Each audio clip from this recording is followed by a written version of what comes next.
Ladies and gentlemen, welcome to the Tradesman Experience. This is the podcast built by tradesmen for tradesmen, where we discuss business, culture, leadership, and the mindset it takes to build a business and life you're proud of. My name is Josh. Let's get into it and let's get shit done.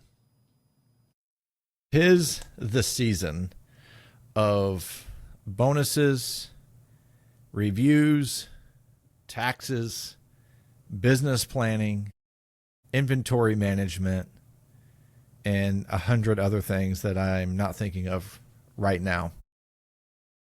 But what do we need to be focusing on? Let's start the conversation there, and I'll inject what I think people need to be focusing on, but I'm curious about what you think people need to be focusing on, Greg.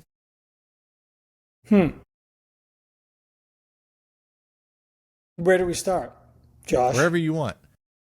So let's start on the financial piece, because I think this is something that everybody procrastinates on. They wait to the last minute to have any type of idea of where they are, any type of understanding of their profit or loss or necessity for spending. I know we talked about, bonuses a couple weeks ago, but owner contributions or just understanding coming into the year, and we're just going to assume for the sake of this conversation that they're on a calendar year, not a fiscal year, that the end of December of 2025 is closing out the books for the year. Top 1, 2, 3 things that they really need to focus on and understand to close out the year. What are those? I mean, the most important is where you are. That's from a gross revenue perspective, but more importantly, net income. Like, what did the company actually walk away with at the end of the year? The end of November is a great time to, if you're going to procrastinate, at least get it done at the end of November, not wait till the end of December, because if you wait till December 31st, you're stuck with whatever's at the bottom line. I mean, if it's healthy, that's a good thing, but then you're also going to pay healthy taxes. So you can't do any business planning with that. So I'll leave that aside for a second, because it is, again, most important to understand where you are and not just a guess based on what's in the bank account versus what you did for revenue. Oh, I did $1 million and I've got 300 grand in the bank. I must have made 300. No. If everything's put into your financial software, most use QuickBooks, it should tell you to the penny, and it might not match your bank account, how much you made. And with that, you can do a lot.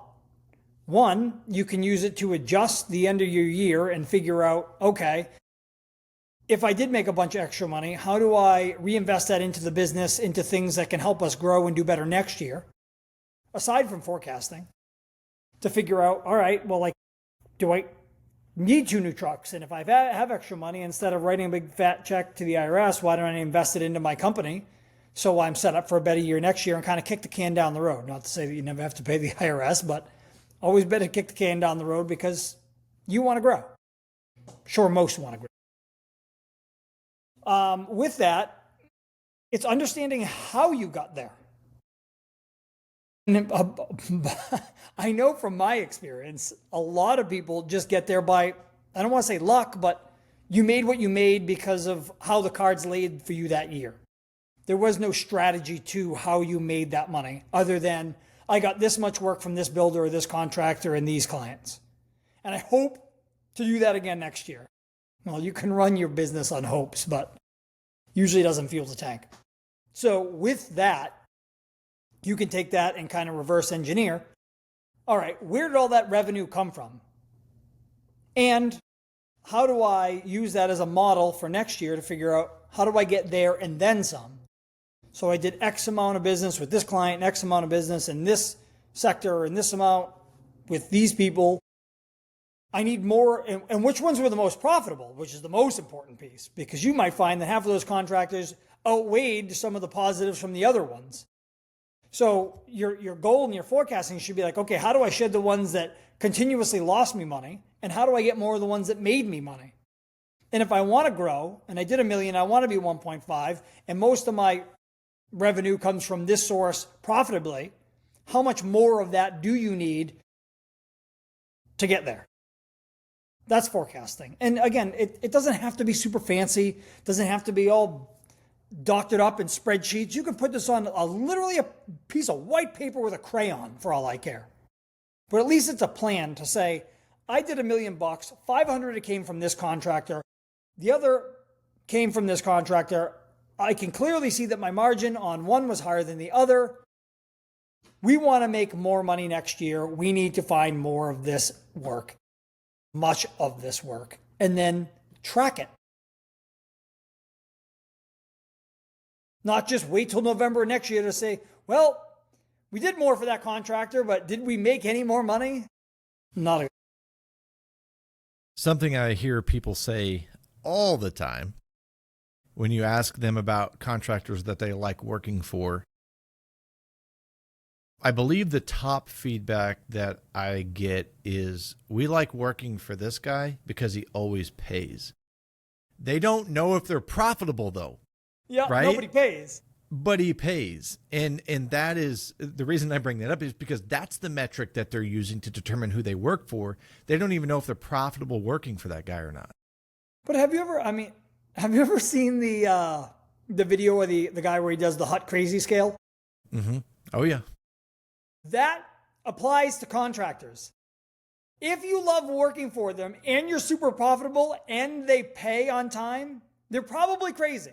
So something's wrong. Like, you got to be careful, because there are very few contractors. I can't say there's no, because I do have one or two in my entire life that have been, they don't complain about what it costs. We actually make money on them and they pay me on time perfectly. If they're like in a hurry to pay you, it's because they don't want to lose you, because they know that they're making bank off of you, or they're the ones with the diamond, right? Like, they've got you and they're keeping you busy and they know they got you cheap. Right. That's from my experience. Like, the guys that are like, oh yeah, I'll cut you a check tomorrow. They don't want to lose you because they're afraid that you're going to figure out that you're too cheap. But if they keep you busy enough, then you're too busy to figure out and you just keep getting checks from them. So this guy's awesome. He pays me every 2 weeks. Well, have you ever done job costing on any of those jobs? Great for cash flow, bad for profit. And for all I care, even if you did do a job costing on the jobs for that specific contractor, have you ever compared them to any other contractors? I haven't. I hadn't even thought of that. I mean, you have to. Everything's got to be in perspective, right? Like, when I first started, I worked for plenty of contractors. I'm like, this is great. Like, they're feeding me work. I'm super busy. Then I got no money at the end of the year. I'm like, well, they were great. They paid me everything. I don't have to chase them for money, but I still have no money. And then you go back and you reverse engineer it and you're like, well, that doesn't seem like it's worth it. That's where, like, I get super passionate about understanding down to the dollar, like, what you're potentially making. Because when I did that first exercise after my first year in business, which I've told everybody this story, and I did the math, I was making less per hour than I was working for the employer that I left, and working like a dog. Granted, I factored in the fact that I was working 80 hours a week or 60 hours a week, or whatever I was working. But it was for the same dollar amount I had left my employer, or less, slightly less. So in theory, I could have went to my boss and said, hey, can I work double the amount for you, make you twice as much money, and not have any of this headache and still make the same money at the end of the year? Because that's what I was doing. So again, even if you are super busy and somebody's paying you and everything's going well, you have to understand what that is relative. Just because money's coming in doesn't mean it's worth it. It might be worth it to you, but I can tell you firsthand, if you want a good rule of thumb, wherever you left, and I don't give a shit how good you were at your job and how much they were paying you, at the end of the year, there should be almost double that left over.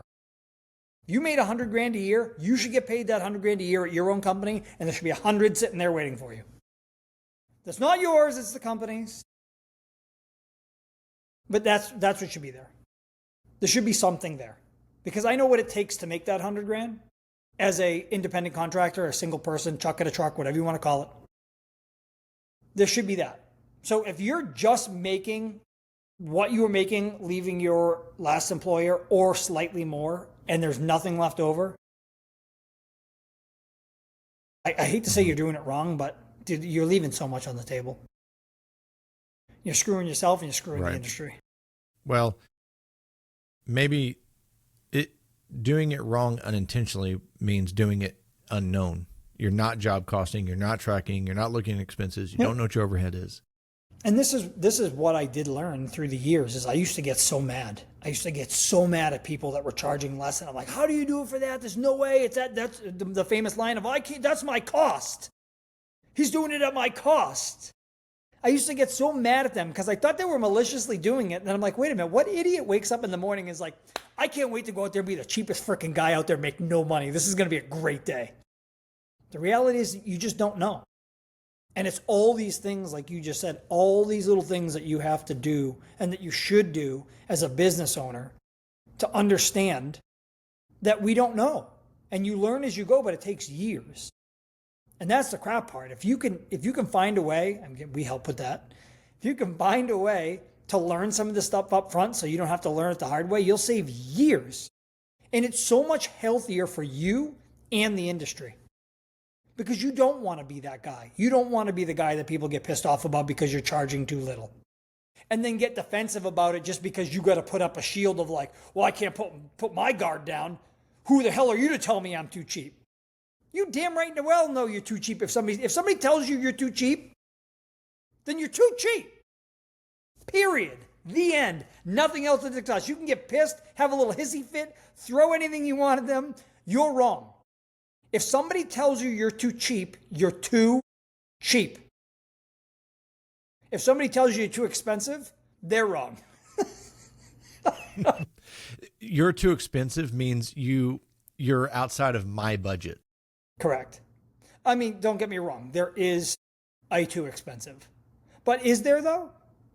In the world, anything in the world, something's only worth what you're willing to pay for it. A house, a car. People, oh my God, houses are so expensive in this area. Well, are they? I can get a house in Texas for a quarter of the price. Well, how many people want to live in that part of Texas versus the area that you're looking in? The answer is less. Because if the same amount of people wanted to live there, the house would be the same freaking price. There's this thing called supply and demand.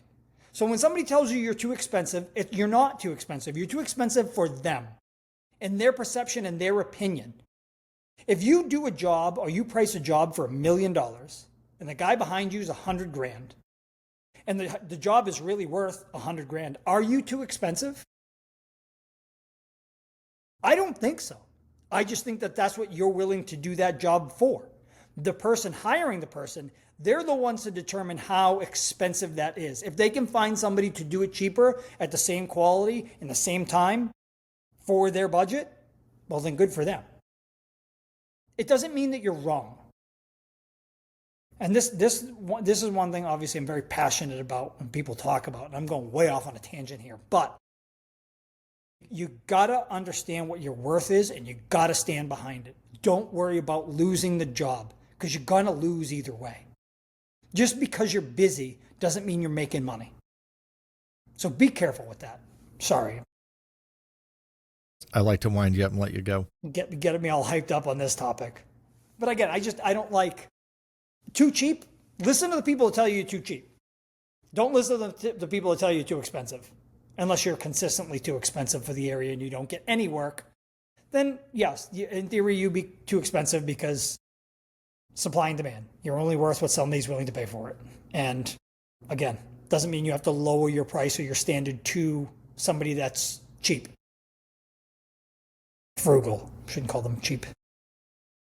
Well, sometimes they're just uneducated. Both sides. Mm-hmm. Yep, both sides. When I sit down with a client making repairs or offering them an upgraded system, whatever the case is, I know that my job is not to sell them anything. It's to educate them as to how we're going to solve the problem. And then educate them on the options that we're providing and how the options solve their problem. and the different values and expectations of the options. And I just did this a week and a half ago. Sat down with a guy. I knew very specifically what he wanted, what his concerns were, what he was after. And I sat down with him. I gave him 3 options. I let him know that if he wanted a different, more customized option, or if something he didn't, if there was something on the table that he didn't want, if he wanted something different, we could provide that. But based on the conversation I had with him, I narrowed it down to 3 options.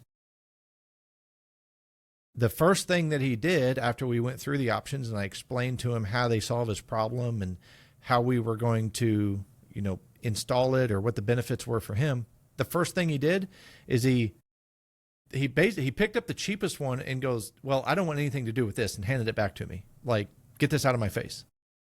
This is the first thing he did. And then the second thing he did, he wanted to better understand the difference in the top 2 options. So we visited that. And then once I answered his question, the most expensive option solved all of his problems. So that's the one he picked. And and then he goes, man, it's quite a bit more than I thought. And I said, yeah, it's expensive. That was all I said. And he goes, but you guys are doing everything that I want. I didn't even have to say it for him. But what you did there was key. And I'm sure you did it just like you just said. That moment of silence between them saying like, whoa, this is more than I thought, and you not going into justifying why the price is the price makes all the difference in the world. Because if you go into trying to justify your price, then they don't believe that you're confident in it either. That's right. And if they don't think you're confident in the price, well, why the hell should they be confident in your price? Now they think you're guessing or hoping. Now they think you're guessing. And this is why I hate round numbers. When somebody stands there and they don't pull out any pad or paper or tablet or nothing, they just look around and they're like $3,500. I'm like, you're full of shit. That's what it seems like it should be worth. And you could be down to the penny. It could be $34.99.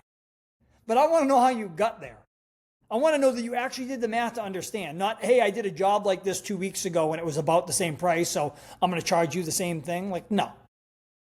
Go pretend for a minute. Come back. I love cents. I throw cents in there. Got to throw cents in there. And not even cents, not $39.99 or 95 or 50. Like, it's got to be some like 35.87. Really dialed in those pennies. Yeah. It shows that you put some effort into actually calculating a cost. If you just stand there and throw out a number, you want a ballpark? Sure, I can say, I've done a job like this. It's gonna be around $4,000. Let me go put this together and we'll see what we can do. And then you come back and it's calculated. They know that you knew what it was gonna cost, and you went back and you actually dialed it in for their specific application, which gives them confidence in the fact that you know how you're pricing it. Well, something that is important to understand about giving ballparks is if it's a generic ballpark, it's not good information. If it's a lead qualification ballpark, it's good information. So you just need to be fairly accurate or specific about what you're discussing. I was in a client's home. They've got a 27-year-old furnace. They had a $750 repair. And I just told him, I said, I wouldn't be doing my job if I didn't tell you this. I don't think that you should invest $750 into this old system. I think you should consider an upgrade. And he was like, man, this is literally the worst year for me to buy a new furnace. I would just like to do the upgrade. And I said, great, I will happily do whatever you want. But what I don't want to do is give you all the information. If you want to make the repair, I'll make the repair. No factor. I got the repair made. I got done. I was getting ready to walk out the door and he goes, hey, how much is a new system? Now, so my question to you quickly, how come you didn't give him a price for the system anyways? Because he didn't want it. He didn't want it right then. I mean, that was like, this isn't a right or wrong. I just wanted you to answer this for the audience. No, I love it because I know how to read a room. And if you met the guy, you would also understand, like, he's one of us. He's a no bullshitter. So if I start coming at him with pressured options, I'm going to lose him. So instead, I just give him the whole front end of it. I introduced him to the idea. And he was like, man, not this year. Great. We found this part. You gave him the ballpark on the way out? So I opened the door and he goes, hey, close the door. And I closed the door and we start talking about a new system. And he said, how much is a new system? I said, it depends how many miles per gallon you want out of your system. Because just like a car, an HVAC system has a lot of variables. And I said, for what you have, full system change out, you're looking at anywhere between 8 and 16,000, depending on what options you choose. And I know based on the information that we have that is a very, very accurate ballpark. So that's a lead qualification. If 8,000 scares him off, I don't have much to offer him. So I give him that range with an understanding, I use the comparison of miles per gallon, but also give him a range of, it depends on what you choose. Gives him options. Gives him options.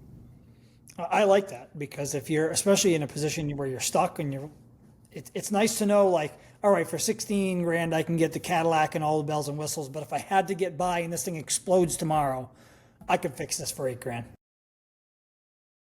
And this is where I have been to sales trainings over my career in multiple different parts of the country. I've been sent to and attended so many different things. To your question, and I love the question, is why didn't you give him a price anyway? There's a lot of systems that companies use where that's blood in the water. You got a $750 repair on a 27-year-old furnace, and we talked about it. That's blood in the water, which means they have to give them a proposal. And for some people that works for them, it doesn't work for me. Only because at the end of the day, I'm going to do whatever you want. My job is to give you all of the information. If you hit me with a hard no, I'm not going to try to find 2 more hard no's to get to a yes. I'll give you the information and you stew on it. Because I also, just to help understand, this guy had no heat. He cares more about getting his heat on. That's the priority for him. We were able to find a part and get his heat on. So once he knew we were going to be able to alleviate that pain, then he started opening up to the conversation of replacement. What is it you say, Josh? It's not what you do. It's how you make people feel. That's it. And that guy, he'll remember that. So when it does come time for a new furnace, who will he be calling? Yeah, and that's how I approach sales. I don't get my feathers ruffled anymore. Your point about me just being silent. If somebody says we're too expensive, I just sit there quietly. I'll let them. I used to get so, like, I would give them every reason as to why it wasn't expensive and why I'm worth it. And then I would feel like a complete putz, honestly. I will answer their questions if they have questions as to if they get into it, but I'm not going to defend the price. The price is the price. This is what it costs to solve the problems that you said were important to you. We can look at other options that will cost less. We just have to figure out what problems aren't important to you. So if he's like, I don't care about any of this shit. I just want my heat to work. Yeah, we could have priced him a literally an $8,000 system instead of over 3 times that. because we But ended would up you still be like, these are the things you're kind of missing out on? yes, I Like, think understand that it doesn't come with this, and this. yeah, because it's my responsibility as the professional to educate my client. Period. Because if you don't, and then somebody brings it to their attention later, who's the asshole? That's right. When I do sales calls, I hope that I'm the first one in the door. You've said this. A lot of people want to be the last guy in the door. Set that standard. I hope I'm the first person there. I hope to God, you better hope I'm not the first person there. Because I'm going to make them so smart about what they're trying to find. You'd better have your shit together. Yeah. And I've always liked to educate people beyond their capability of even understanding what I'm talking about. Not to talk electrical and make them feel dumb, but like Right. I want them to understand what I'm doing. You're asking for this thing to be wired. I want you to know what's involved. Because some guy is going to come in behind me and some might overcomplicate it. Like, oh, we got to do this, and oh, this is going to be tough, and they're like, oh, they get nervous, like, oh, this must be a lot more work than I thought. I'm like, no, this is exactly how it is, and this is what it takes to do it, and this is what it costs. Sure, you might find somebody cheaper. Go ahead. Yeah. Not It's that I would say interesting. that, but I mean, no, but the point of being of being cheaper, it's like, I don't know. Even in my career, that has rarely been thrown back at me. I've had it a few times, and even then I wasn't as equipped to handle those rebuttals of, oh, well, the guy down the road can do it for 2,000 less.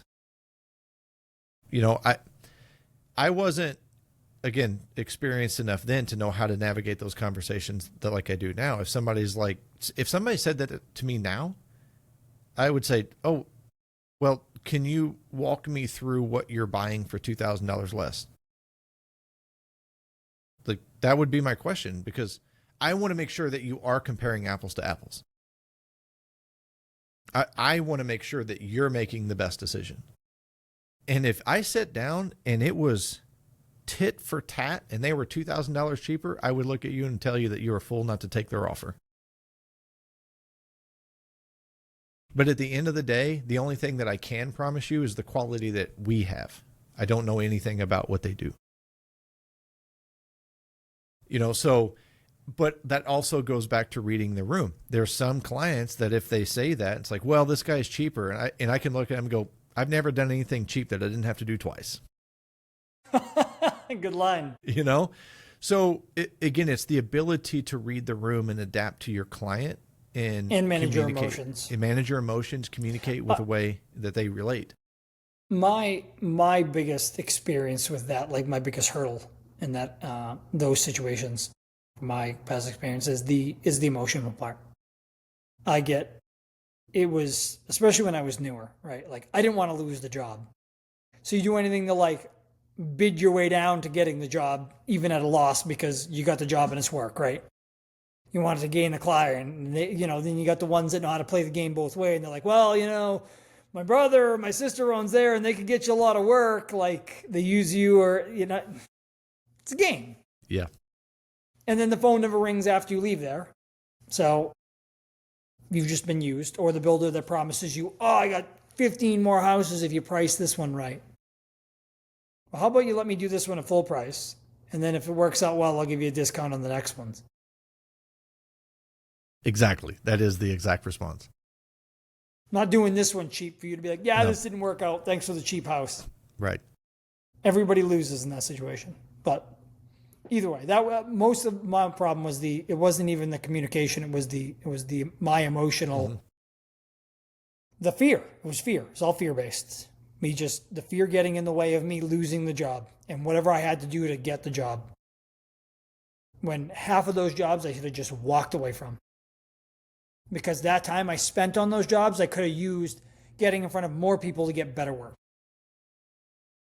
But it was what was in front of me at that time. Mm-hmm. That's right. You'll lose 3 good clients with the time you spend on one bad one. That's the truth. So it's a privilege to be able to choose your clients. And a lot of people get wrapped up in that fear that they're going to lose the job and they need the cash flow. They don't know what they're supposed to be pricing it at. And they put themselves in that situation because they choose to be ignorant about their own business. And that's where the hamster wheel begins. Something you said earlier, when you look at your year-end P&L, most likely the profit that you show is not going to match your bank account. Why is that? For a lot of reasons. One, you didn't put everything in QuickBooks correctly, like most don't, or your financial software, whatever that might be. Or there's a ton of money that's owed to you. So it's profit in theory. The Accounts pit. receivables through the roof. Mm-hmm. Yeah, QuickBooks might say you did great. You 300 grand. You look at the bank account and there's only 100 in there. Well, where's the other 200? Well, it's owed to me from X, Y, and Z builder and this. And sometimes, I mean, if you're smart enough, you go through them and there's historically there's been money in there I've forgotten about. I'm like, oh my God, I forgot to bill this person. Mm-hmm. I never sent this invoice out. You would never do that, Greg. Well, this is when I was mailing the things. I make that joke because it's an honest mistake that we make. I remember telling contractors I don't use email. Yeah. Josh, I'm not that old. Bullshit. You know exactly what I'm talking about. Give me that look like, eat shit. You know what I'm talking about. Yes, I forgot to put it in an envelope and slap the address on it and ship it. Yep. Oh, yeah. I used to carry an invoice book, one of those, like, you know, little 10-inch tablets. Well, I didn't do that. Yeah, no, I had a computer. Come on. What am I, caveman? Well, I remember vividly the first time I ever had to use Microsoft Outlook, and I sat there at the desk. I was in training. It was an orientation. It was in Fort Wayne, Indiana. It was my first week as a territory manager. I spent the whole week learning about the product and the company and the factory and all the things. And at the very last day, they said, here's your phone, here's your computer, here's your login information, all this stuff. And I sat at an empty cubicle, and I turned the computer on, and I opened Outlook, and I stared at that screen for minutes. And finally, I turned around, can't remember the young woman's name, and I said, I have a very ignorant question to ask you. And she goes, what's that? I said, how do you create an email in Outlook? I had no idea how to start an email, how to create an email in Outlook. So she had to give me a tutorial. So I'm very, very aware of. You just dated yourself. Yeah, well, I didn't. I just did with the mailing of the invoices. Yeah, I mean, I grew up like when I was in high school. ICQ came out, right? Like the chat internet. I remember when the internet came out and the chat rooms just started. Like I didn't know how to, especially Outlook. Outlook was like looking at a spaceship to me. Oh, I'll be honest. I didn't use Outlook until like 2007. So, yeah, I get it. I certainly get it. Yeah, it was. Yeah, I wasn't much of an emailer either, but well, I think the other reason I asked that question is it's easy to get disgruntled or demotivated or frustrated with the company when the P&L and the bank account don't match. So the reason I asked that question is, and I know there's a multitude of reasons, you need to know what those reasons are. Yeah. And you got to understand how you got there. And that's what we've talked about this with, I mean, many times about understanding the chart of accounts within your financial software, because this isn't something for just your accountant. It's your business. Each one of those lines of an expense is something you spent money on, and you should know what goes in that bucket. And what I see most people do, if they're managing QuickBooks or financial softwares themselves, is they just use the standard categories and then they forget where they go. You can rename them whatever you want. You can create new ones, add them. Have somebody show you how to do it. It's not that hard. And then once you understand it, like anything else, you're tradespeople, you're craftsmen. You understand how things work. That's why you do what you do. QuickBooks is no different. Trust me, I didn't start here. I had no idea how to even open the thing when I first got it. Then I got curious as how this actually works, because I need to understand how this stuff works. Even if I'm not managing it and doing it, and I need to know where my money's going. I need to know where it comes from and where it goes. It's my money. Or not even my money when I started a corporation, because it's not my money anymore. It's the company's money. I'm responsible. Now I'm actually responsible. Like when it's your company and you're trucking a truck, sure, do whatever you want because it's your money, it's a company. You don't own a business, you're self-employed. You're an employee of you and yourself. It's all your money.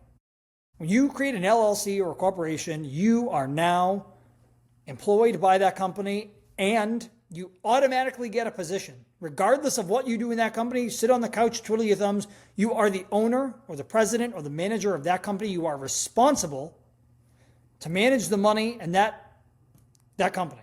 That is your job.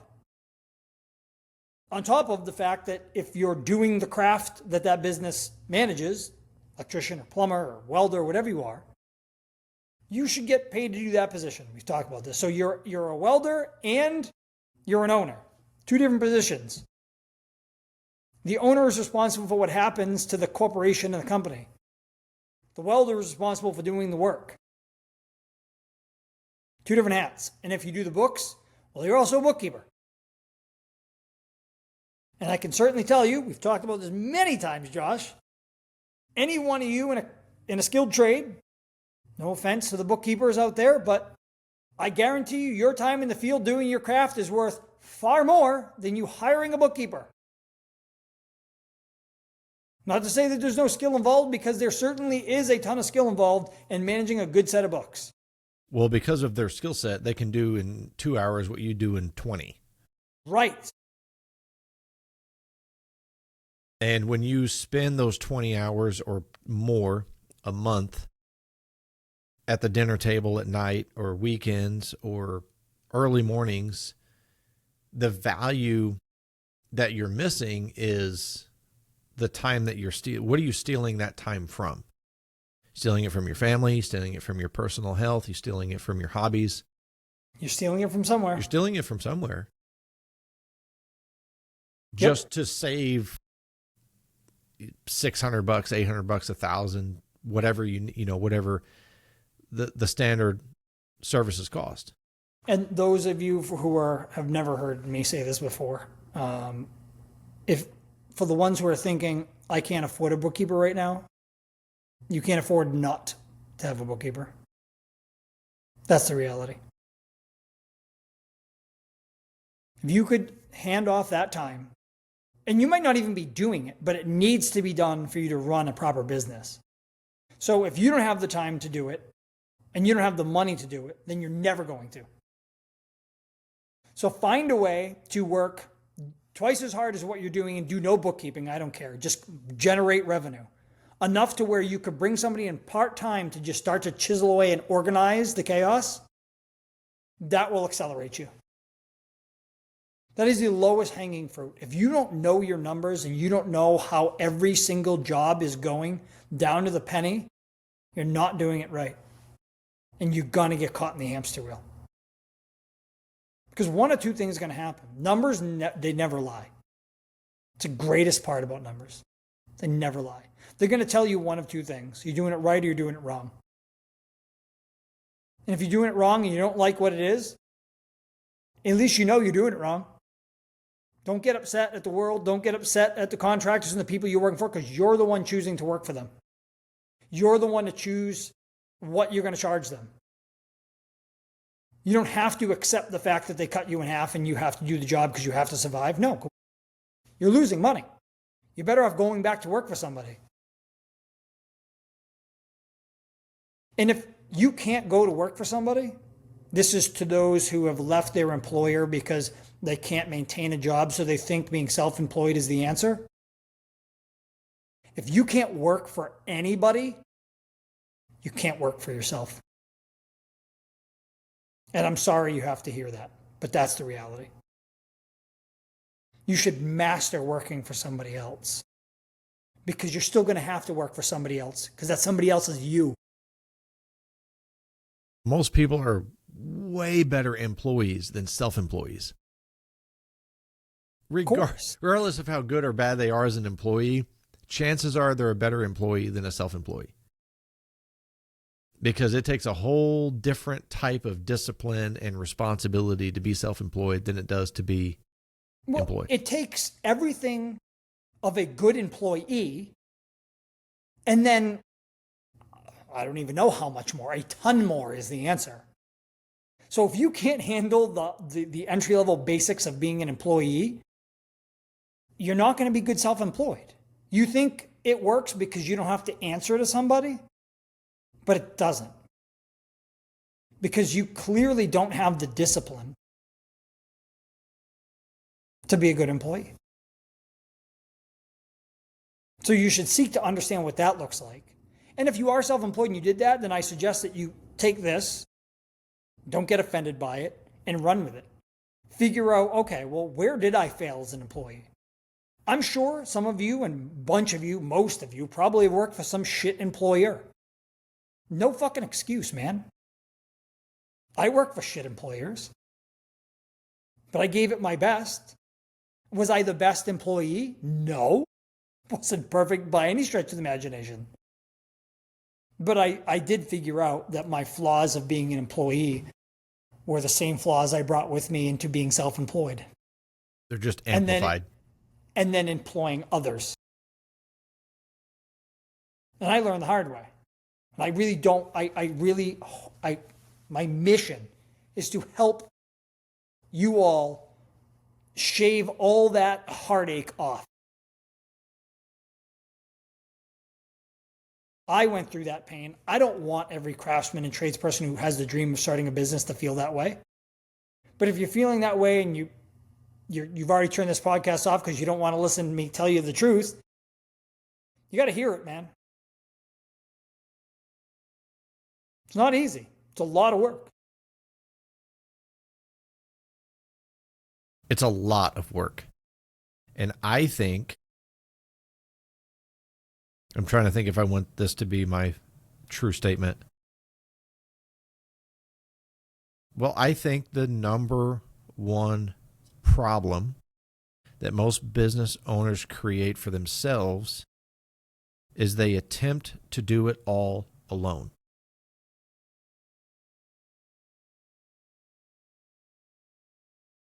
I think that is the biggest problem. It's also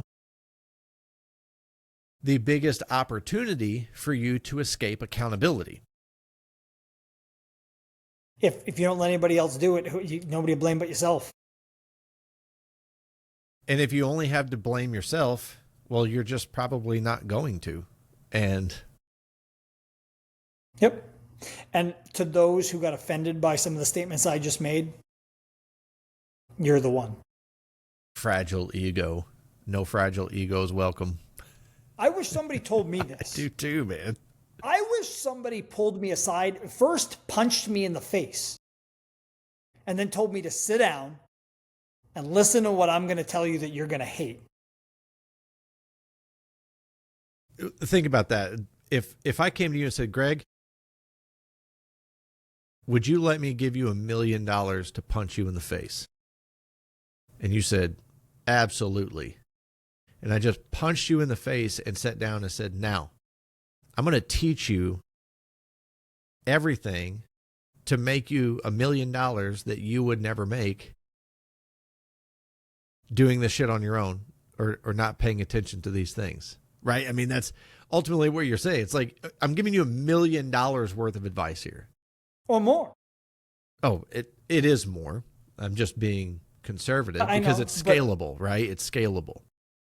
But the younger version of me would be pissed that you punched me in the face and didn't hand me $1 million. I know. But you can waste the $1 million, and I think people waste wisdom and knowledge and I've information wasted all the time. way more than $1 million. Way more than $1 million. Oh man. Well, tens, yeah. tens of millions, and wasted in this. And it's all simple stuff. It's not this. I'm not this grand wizard of trades, businesses, and it's just the stuff that I learned the hard way over the years and seek to understand. I just want to pay that forward. I want you guys to want and share this with others. Don't just hoard this and try to be better than your competitor. Make them better with you. We can all win together. It's the competition that makes it difficult.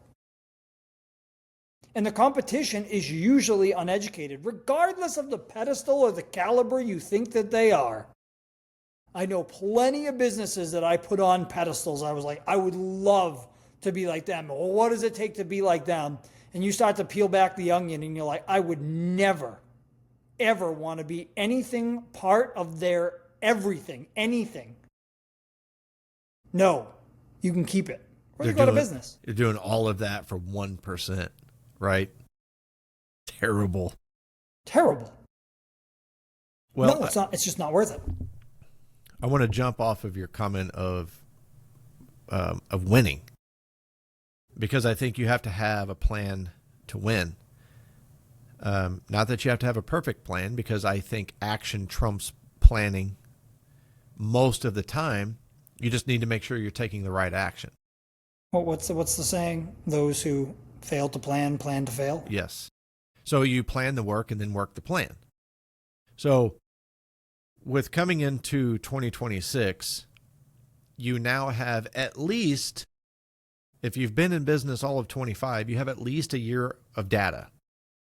Good or bad, success or fail, made it or broke, you have a year worth of data to develop a plan going into 2026.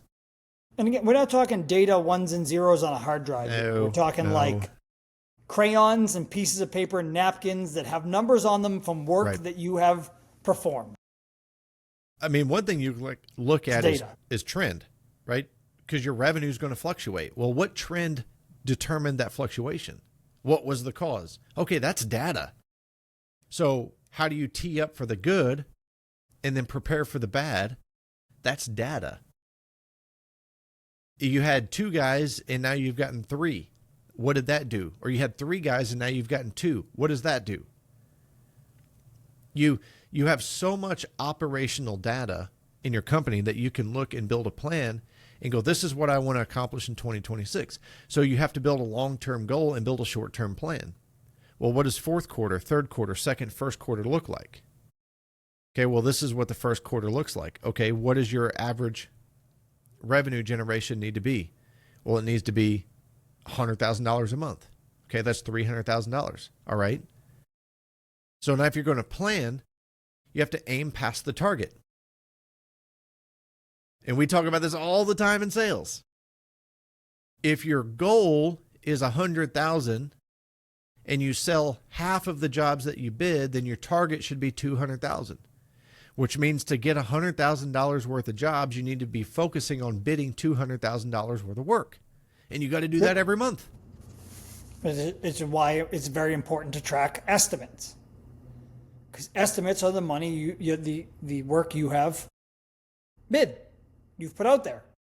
So if you looked at the amount of estimates you put out in a month versus what you brought in a month, you could do that math very easily. You can manually add that up. You just, again, if you put everything in a CRM or a financial piece of software, the data's there. And that data will help you understand what adjustments you need to make. And one of the adjustments might just be volume. we're laughing. That's always, we know. We know. But that can be the trickiest one. It is, I mean, I think it's clearly the trickiest one, but it's because it's an area that I'm not good at. You know, it's marketing. And, but you have so much data. I've talked to guys before and they're like, man, I've been in business for 3 years and 5 years and 10 years. And, I've never broke $1 million, or I've never done over 20% in profit, or I've never been able to do this. And once they tell me their story, I'm always like, good.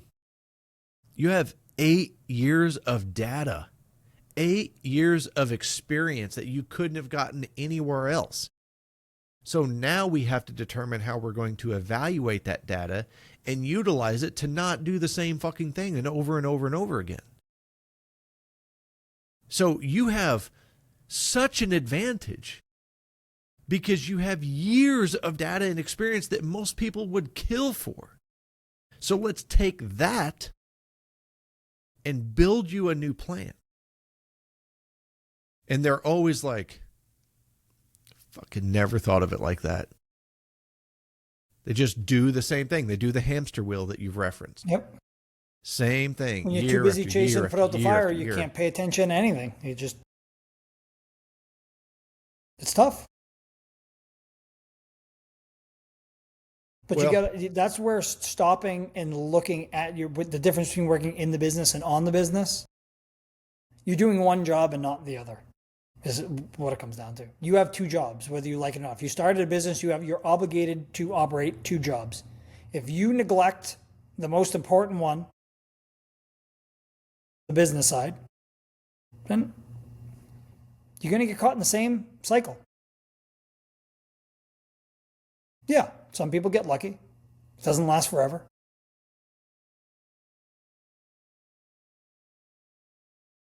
Well, success is never by accident. I mean, sometimes people do get lucky, right? But the problem comes in when the expectation to repeat that next year. They want to repeat that accident. Like, oh, yep. This is the new standard. You slipped in shit and found like gold. Like, the next pile of shit's not going to have gold in it. You got to go slip in a hell of a lot more shit. So, come on, get a plan. And coming into the year end and starting the fresh year, first quarter, you're going to have to spend some time with your team if you have a team, because people are wondering if you haven't done pay raises or growth plans or reviews or bonuses. People are going to have a lot of questions. We know that the first quarter of every year is the most popular time of year to job hunt, because they've got their Christmas bonuses, they've cashed in their holidays, they've got whatever's coming to them typically. They made it through the holidays. So now their resolution sets in. New year, new me. Hashtag go fuck my life. Hate that shit. I hate it. But they want, their whatever pain they've been experiencing, they're going to start to explore a little bit and see if there's other opportunity out there. So you've got to have conversations with your team and do the reviews and share with them the plan and how that benefits them. And the plan can't be on, we want to grow next year. Of course. Hooray. No shit, Sherlock. Like, how are we going to do that, boss man? What is your detailed plan on how I can help you achieve that? Or how you can help me achieve my goals by getting there? Again, like, how does it benefit thanks them? For the good year. Let's try this again next year and hope that it works out the same.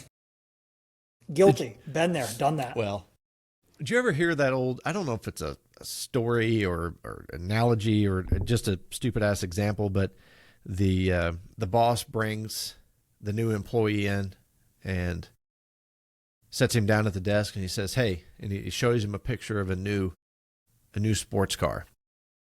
And then he shows him a picture of a new truck, and he shows him a picture of a new boat, and he shows him a picture of this beautiful big house and, manicured lawn and all. It just shows him all of these pictures. And the boss looks at him and said, son, he said, if you work hard enough, long enough, all of this can be mine.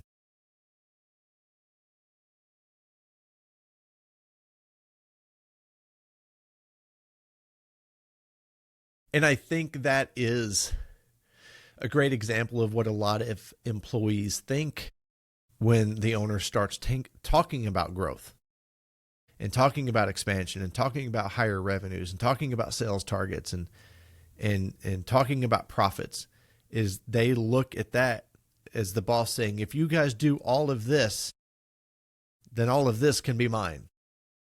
So again, that's where all the shit talk comes from in the big companies, yeah, right? Absolutely.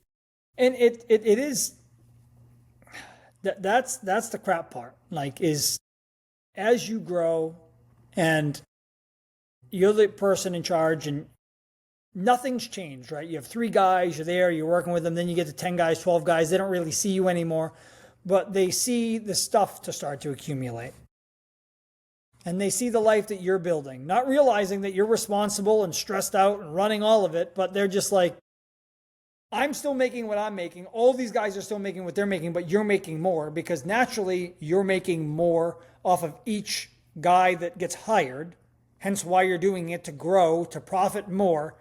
But they're not seeing an impact in their lives at all. They're just seeing it impact your life. Well, and we're not going to get into it today, but that's why KPIs, growth plans, performance-based compensation, that's why those structures are super important. And when you have RREs to support that, the RREs are the foundation of that, then they understand that this is the opportunity that I have in the position that I currently hold.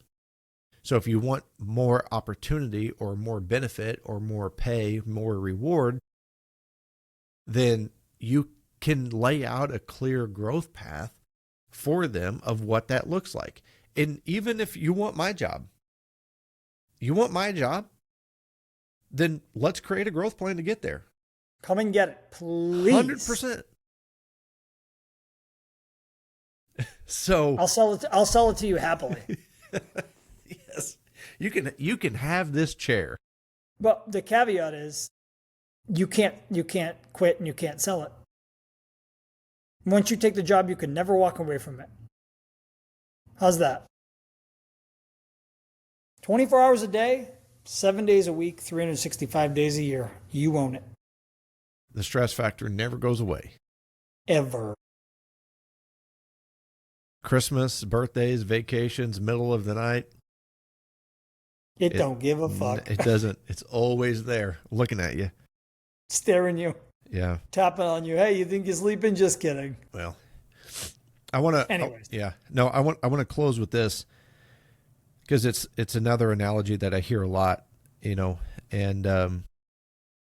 when you decide to take on a business or be great at something, you don't even have to be a business owner, but when you want to perform at the highest level, at the opportunity that you have to understand that no one's going to be cheering for you, especially in the business owner world.